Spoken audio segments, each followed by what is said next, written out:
जम्मू कश्मीर के मुख्यमंत्री उमर अब्दुल्ला ने श्रीनगर के नक्शबंद साहिब कब्रिस्तान में कब्रों पर फातिहा पढ़ने और फूल चढ़ाने के वीडियो और फोटो सोशल मीडिया पर शेयर किए।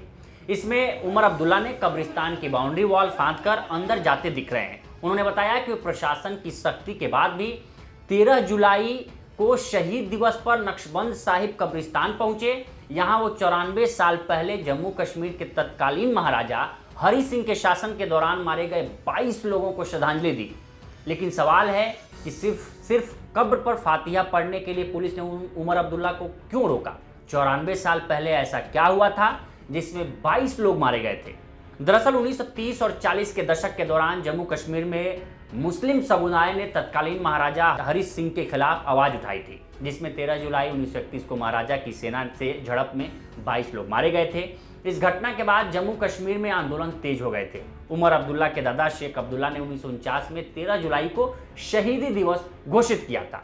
2019 तक 13 जुलाई को शासकीय अवकाश रहा करता था, लेकिन 2019 में अनुच्छेद 370 हटाए जाने के बाद इस दिन को आधिकारिक छुट्टियों की सूची से हटा दिया गया।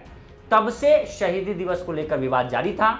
इसी शहीदी दिवस पर मुख्यमंत्री उमर अब्दुल्ला और उनके पिता फारूक अब्दुल्ला फातिहा पढ़ने के लिए जा रहे थे, जिसके लिए उन्हें रोका गया। उसके बाद से उमर अब्दुल्ला ने एक्स पर पोस्ट कर लिखा कि 13 जुलाई 1931 के शहीदों की कब्र पर श्रद्धांजलि अर्पित की और फातिहा पढ़ा। सरकार ने मेरा रास्ता रोकने की कोशिश की और मुझे नौहट्टा चौक से पैदल चलने के लिए मजबूर किया। नक्शबंद साहब दरगाह के गेट को बंद कर दिया गया। मुझे दीवार फाड़ने के लिए मजबूर किया गया। मुझे पकड़ने की कोशिश की, लेकिन मैं आज रुकने वाला नहीं था।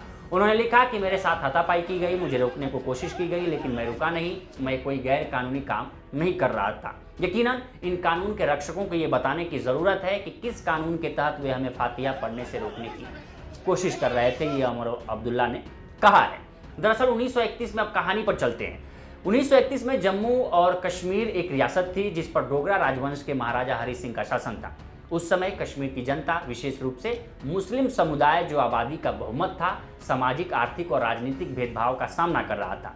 मुस्लिम समुदाय को शिक्षा, नौकरी और अन्य अवसरों में सीमित प्रतिनिधित्व मिलता था, जिससे उनके बीच असंतोष बढ़ा महाराजा हरि सिंह के खिलाफ। 1931 में अब्दुल कादिर नाम एक व्यक्ति, एक सैन्य अधिकारी का नौकर था, ने डोगरा शासन के खिलाफ भड़काऊ भाषण दिया। इस भाषण में उन्होंने जनता से अन्याय के खिलाफ एकजुट होने का आह्वान किया।